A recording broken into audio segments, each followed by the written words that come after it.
అందరికీ నమస్కారం. ఈరోజు దేశంలోనే ఎక్కడా లేని విధంగా మన రాష్ట్రంలో ల్యాండ్ టైటిలింగ్ యాక్ట్ అని జగన్మోహన్ రెడ్డి గారి ప్రభుత్వము తీసుకొచ్చారు. అక్టోబర్ 31 ఆ రోజే ఈ ల్యాండ్ టైటిలింగ్ యాక్ట్ అని అమల్లోకి వచ్చింది మన రాష్ట్రంలో. సైలెంట్ గా పెట్టారు, ఎక్కడ ఏమి బయటపడకుండా సైలెంట్ గా పెట్టి ఎన్నికలు అయిన తర్వాత ఇప్పుడు ఈ 5 సంవత్సరాలు అనధికారికంగా కబ్జాలు చేసినారు మన ఆస్తులు, మన భూములు. ఎన్నికలు అయిన తర్వాత అధికారికంగానే కబ్జాలు చేయాలనే ప్లాన్ తో ఈ చట్టాన్ని ముందుకు తీసుకొచ్చారు. అక్టోబర్ 31లోనే అమలయ్యి జీవో 512 జీవోని పాస్ చేసి, అట్లాగే ల్యాండ్ అథారిటీ కింద ఈ ల్యాండ్ టైటిలింగ్ యాక్ట్ కింద కమిషనర్ ని వేసుకొని, చైర్పర్సన్ ని వేసుకొని అధికారులను కూడా నియమించారు. మరి ఇన్ని సంవత్సరాలు మనం చూసాం. 5 సంవత్సరాల కాలంలో కొండలను పిండి చేసినారు, చెరువులను లేఅవుట్లుగా మార్చినారు, నదులను కూడా కబ్జా చేసి రోడ్లు వేసుకున్నారు వాళ్ళ లేఅవుట్లకు. లేదంటే వక్ఫ్ బోర్డ్ ల్యాండ్లు కబ్జా చేశారు, టెంపుల్స్, దేవాలయ ల్యాండ్ భూములు కబ్జా చేశారు.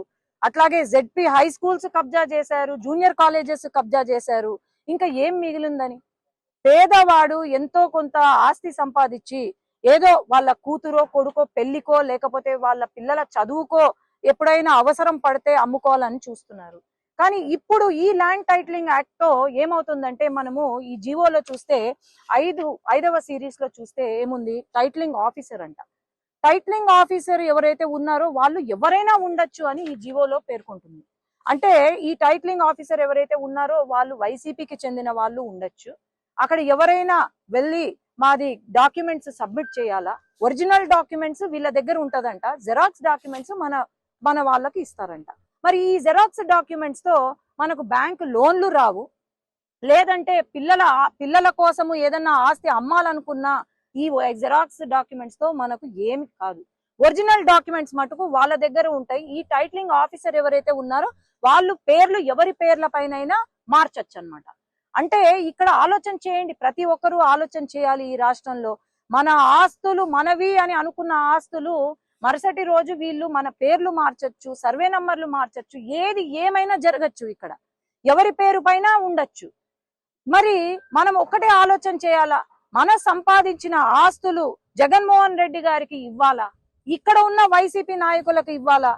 వీళ్ళు ఇంతవరకు కబ్జా చేశారు. తెలుగుదేశం పార్టీ ఖచ్చితంగా ప్రభుత్వము వస్తుంది, ఈ తెలుగుదేశం పార్టీ ప్రభుత్వం రాగానే ఇప్పుడు కబ్జా చేసిన ల్యాండ్స్ అంతా మళ్ళా తిరిగి పేదవాడికి ఇవ్వాలని మేము అనుకుంటుంటే, వీళ్ళేమో లేదు పేదవాడి దగ్గర నుంచో లేకపోతే మన దగ్గర నుంచి ఆస్తులు ఎట్లా లాక్కోవాలా అని చూస్తున్నారు తప్ప ఇంకేం లేదు.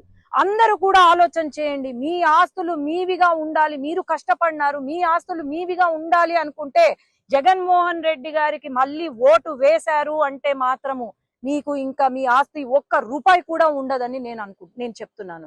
ఈరోజు అందరూ కూడా తెలుగుదేశం పార్టీకి ఓటు వేసి గెలిపించండి. మన ఆస్తులు, మన భూములను మనం కాపాడుకుందాము, మన పిల్లల భవిష్యత్తుని మనం కాపాడుకుందామని నేను తెలియజేస్తున్నాను.